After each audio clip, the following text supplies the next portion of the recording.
नमस्कार मित्रों। अगर मैं आपको बताऊं कि एक बहुत ही आसान सी चीज़ अगर आप अपने जीवन में अपनाएंगे, जो कि जब आप खाना खा रहे हो तो उसे अच्छे से चबा कर खाएं। अगर ये छोटी सी चीज़ अगर आप अपने जीवन में अपनाएं तो घातक बीमारियां जो कि पूरे इस संसार में फैल रही है, डायबिटीज़, मधुमेह और मोटापा, वजन बढ़ना, ये दो चीज़ों से आप छुटकारा पा सकते हैं। क्या आप मेरी बात को मानेंगे कि कैसे आप सिर्फ अगर खाना अच्छे से खाएंगे तो आपका ये दो बीमारियों से संबंध दूर दूर का भी नहीं रहेगा। सरप्राइज्ड? मैं बताता हूँ कैसे। मैं बहुत ही अपने आप को भाग्यशाली मानता हूँ कि मैं इस भारतीय संस्कृति से अपना संबंध लेता हूँ। ये भारतीय संस्कृति ही ऐसी है कि ये पहले से आदमी को जीना सिखा देती है, उसको सत्व गुण में लाती है और अपने आप उसको भगवत के रास्ते पर लगा देती है। उसको ऐसे अलग से कोशिश नहीं करनी पड़ती है। तो हमारी संस्कृति में, वैदिक संस्कृति में खाने को इतना महत्व दिया जाता है। तो अगर हम देखेंगे कि कैसे एक आदमी जब पहले खाना खाता था तो उसका एक इम्पॉर्टेंट अंग था कि वो पहले भगवान की प्रार्थना करता था। भगवान की प्रार्थना करके जब वो अपने सामने एक पत्तल देखता था, उसमें जो है 5-6 पदार्थ के खाने रखे हुए थे, उसको देख के अपने आप उस खाने की लालसा को बढ़ाकर उसके मुंह में लार आना चालू हो जाती थी। Salivation starts in your mouth, right? So this indicates, इसको बताते हैं कि activation of parasympathetic system in your body. हमारे बॉडी में दो सिस्टम्स हैं, सिंपैथेटिक सिस्टम और पैरासिम्पथेटिक सिस्टम।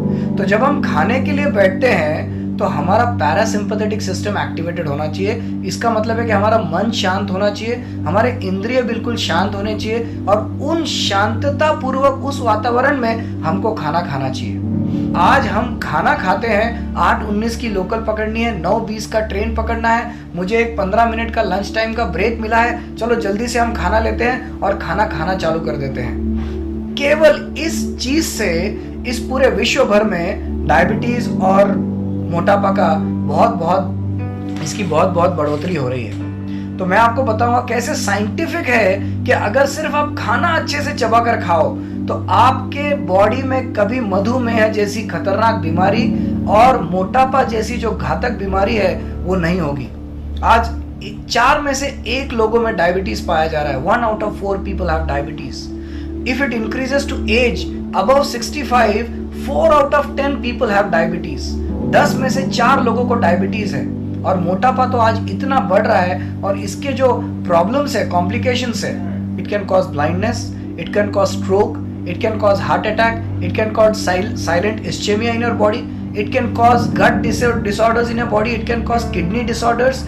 तो इतनी सारी चीजें डायबिटीज की वजह से होती है और केवल अगर हम खाना अच्छे से चबाकर खाएं तो ये बीमारी से हम छुटकारा पा सकते हैं। क्या आप इस चीज को मानते हैं? मैं बताता हूं कैसे। बहुत ही आसान तरीका है। जब आप खाना लेते हैं, आपके मन को शांत करके बैठते हैं और आप जब अच्छे से चबाकर खाने को खाते हैं तो उस खाने में आपका सलाइवेशन इंक्रीज हो जाता है। जो थूक है उस अच्छे से मिक्सचर को बनाता है, जो आपके फैट और स्टार्च और कार्बोहाइड्रेट जो आपके खाने में है उसको कन्वर्ट करता है। जो पॉलीसैकेराइड्स है उनको मोनोसैकेराइड्स और डाइसैकेराइड्स में कन्वर्ट करता है। जब ये मोनोसैकेराइड्स और डाइसैकेराइड्स बनते हैं तो बहुत आसान तरीके से शरीर में इसको मैल्टोज और फ्रुक्टोज के रूप में वो ऑब्जर्व कर लेते हैं कि आपका आधे से ज्यादा डाइजेशन यहाँ पर मुंह में जब आप खाने को चबाते हैं तो आधे से ज्यादा डाइजेशन हो जाना चाहिए, मगर हम वो नहीं करते हैं। यहाँ पर अल्फा अमाइलेज नाम का एक एंजाइम सीक्रेट होता है सलाइवा से, जो आपके सलाइवरी ग्लैंड्स जो है पूरे मुंह में वो सीक्रेट करते हैं थूक, और उसमें जो अल्फा अमाइलेज है वो खाने को बहुत अच्छे ढंग से पहले ऑब्जर्व करता है। उसको जब हम ऑब्जर्व कर लेते हैं तो ये जो एसेंशियल इंग्रेडिएंट्स है बॉडी के लिए, जो मैल्टोज और फ्रुक्टोज है, ये अपने आप बॉडी में यहीं से चले जाते हैं। अगर यहाँ से नहीं गए तो फिर ये खाना हमारा जाता है पेट में, और ये जो पेट है ये पिछले 25, 30, 40 साल से देख रहा है कि ये जो आदमी है मेरा, ये कंटिन्यूअसली मुंह में खाना भरता है और उसको ठूसता जाता है नीचे। तो जो स्टमक है, जो आपका पेट है, वो देखता है जैसे खाना आ रहा है उसको पैनक्रियास को एक्टिवेट करता है कि इसने ऊपर का काम अच्छे से नहीं किया, ऊपर की गिरनी बराबर काम नहीं की है, तो पैनक्रियास जाके सीक्रेट करता है बीटा अमाइलेज। ये दूसरा अमाइलेज है जो पैनक्रियास सीक्रेट करता है कि कोशिश में कि अब मैं इस खाने को अच्छे से पचाऊंगा। मगर अगर वहां पर भी काम पूरा नहीं हुआ, जो कि नहीं होता है क्योंकि आपने खाना ही अच्छे से नहीं चबाया है, तो ये खाना आपके इंटेस्टाइन्स में आगे जाता है और वहां पर ये ब्लड ग्लूकोज लेवल्स जब बढ़ जाते हैं अच्छे से पचने के नहीं वजह से, तो इंसुलिन सीक्रेट चालू हो जाता है पैनक्रियास से। और इंसुलिन जब सीक्रेट चालू हो जाता है, वो ब्लड ग्लूकोज को खींचने के लिए चालू हो जाता है कि ब्लड ग्लूकोज को वापस सेल्स में लाया जाए ताकि उसकी एनर्जी उस बॉडी के लिए यूज हो। और वहां पर से भी अगर वो ग्लूकोज यूज नहीं हुआ, क्योंकि हम सेडेंटरी लाइफस्टाइल जीते हैं, तो ये ग्लूकोज जाकर हमारे लिवर पर बैठ जाता है और बन जाता है ग्लाइकोजन। और ये जो ग्लाइकोजन है ये स्टोरेज हो जाता है हमारे बॉडी में कि कभी हम एक्टिविटी करिए और वो एक्टिविटी से ग्लाइकोजन आपके बॉडी में फैलना चालू हो जाए। पर अगर हम एक्टिविटी नहीं करते हैं कुछ समय बाद, तो ये जो ग्लाइकोजन है ये दो एंजाइम्स में कन्वर्ट हो जाता है। वो है कोएंजाइम ए और पायरुवेट।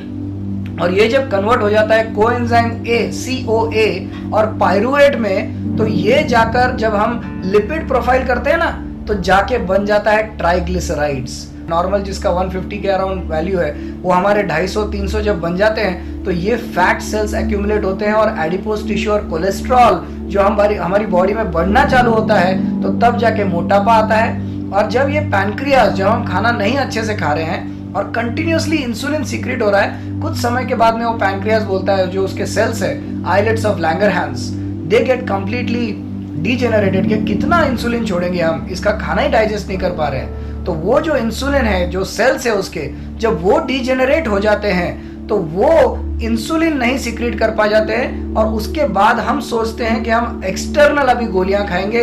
इंसुलिन, वो जो मरे हुए सेल्स है, जो पैनक्रियास काम कर करके थक गया है, उसको हम ऊपर से गोलियां देते हैं कि चलो हमको और चाहिए इंसुलिन, और सीक्रेट करो। तो वो पैनक्रियास बेचारे तभी भी कोशिश करते हैं, पर जब नहीं होता है तो फिर हम वो बाइगुआनाइड्स के साथ इंसुलिन का भी डोज देना चालू कर देते हैं कि इंट्रैपिड इंजेक्शन लो आप, क्योंकि उससे फिर से वो जो पैनक्रियाज है फिर से सीक्रेट करना चालू करे। पर एक मरे हुए ऑर्गन को जो इतनी कोशिश कर कर कर भी इंसुलिन नहीं सीक्रेट कर पा रहा है, कैसे करेगा अगर आप आधा डाइजेशन जो आपके मुंह से होना है वही अच्छे से नहीं कर रहे हैं। तो अगर मेरे मित्रों आपको कभी डायबिटीज और मोटापा, ये दो इंपॉर्टेंट चीजों से दूर रहना है, तो केवल आपका चबाना, खाना अच्छे से चबाकर खाइए। और एक बहुत इंपॉर्टेंट तथ्य, हमारी वैदिक संस्कृति देखिए कितनी महान है कि हमको पहले से बताया जाता है कि मुंह बंद करके खाना है। क्यों मुंह बंद करके खाना है? क्योंकि जो हमारा सलाइवा है, ये जब ऑक्सीजन से कनेक्ट होता है तो वो ऑक्सीडेशन बनाता है और वो सलाइवा अच्छा नहीं होता है डाइजेशन के लिए, इसलिए बोला जाता है कि आप मुंह बंद करके खाइए। और दूसरी चीज हमेशा बताई जाती है कि ये जो 5 उंगलियां है ना, इसको अर्थ, वाटर, फायर, एयर और ईथर, ये 5 पंच धातु से बनी हुई उंगलियों का एक रिप्रेजेंटेशन है। तो आप सिर्फ इतना काम कीजिए अभी वीडियो देखते देखते कि आपकी उंगलियों को आप सिर्फ अपने मुंह के पास लेके जाइए। देखिए कैसे अपने आप मुंह में सलाइवेशन चालू हो जाता है, मुंह में जो है थूक आना चालू हो जाता है। तो ये सलाइवेशन बहुत इंपॉर्टेंट है हमारी बॉडी में। पर जब हम सिंपैथेटिक एक्टिविटी के साथ खाना खाते हैं, जिसमें हम स्ट्रेस में हैं, हमको ट्रेन पकड़नी है, हमको ऑफिस में लंच टाइम में बैठ के खाते हैं, तो ये सलाइवेशन अच्छे से ना होने की वजह से ये फूड, ये खाना अंदर से ढकला जाता है और जो पैनक्रियाज है उसको ओवर एक्टिवेशन होता है और उसके बाद डायबिटीज का प्रमाण बढ़ता है, मोटापे का प्रमाण बढ़ता है। और ये सब जो प्रॉब्लम्स है हमारी बॉडी में बढ़ते हैं, ये सब हम दूर कर सकते हैं केवल एक काम करके, खाने को अच्छे से चबाकर खाइए। अगर आप खाने को अच्छे से चबाकर खाएं, कितने बार चबाएंगे? लोग बोलते हैं 25 से 30 बार आपको मिनिमम चबाकर खाना चाहिए। तो उसका मंत्र है, अगर आप कोई मंत्र अगर आप सोचते हैं कि किसी सिंपल मंत्र को ध्यान कीजिए और 2 मिनट तक अगर समझ लीजिए आप मंत्र ध्यान करके आप जप कर रहे हैं और वो 2 बार मंत्र करके ही मैं अंदर फूड को ढक लूंगा, ये सोचकर आप खाना खाइए। आपका देखिए दूर दूर तक इतने रिसर्चेस हुए इसमें, फिनलैंड और पोलैंड में इसके ऊपर रिसर्चेस हुए हैं कि 400 to 500 पीपल वर एग्जामिन्ड कि जिनका खाना अच्छे से चबाकर खा रहे हैं तो उनका पोस्ट प्रांडियल जो लंच आता है, मतलब पोस्ट लंच जो शुगर लेवल है, ये बहुत ज्यादा कम आ गया है, क्योंकि उनका जो खाने का प्रक्रिया है उसको ऊपर ही डाइजेशन मिल रहा है। बड़े बड़े कॉन्फ्रेंसेस में रिसर्च हुए, पर ये चीज आपको कोई कार्डियोलॉजिस्ट, कोई डायबिटोलॉजिस्ट या कोई भी बड़ा फिजिशियन नहीं बताएगा, क्योंकि फार्मास्यूटिकल कंपनियों को तो अपने ड्रग्स बेचने हैं, पर एक कार्डियोलॉजिस्ट और एक सोशल मीडिया पर्सन होने की वजह से मुझे ये जिम्मेदारी लगती है कि मेरे भारतवासियों को कभी डायबिटीज और ये मोटापे से अंदर उसमें लड़ना ना पड़े। तो एक सादी सी चीज आपको बता रहा हूं मेरे मित्रों, खाना अच्छे से चबाकर खाइए और डायबिटीज और मोटापा जैसी बहुत हानिकारक और बहुत जो फैल रही है ये बीमारियां, इनसे दूर रहिए। बहुत बहुत धन्यवाद। Thank you very much.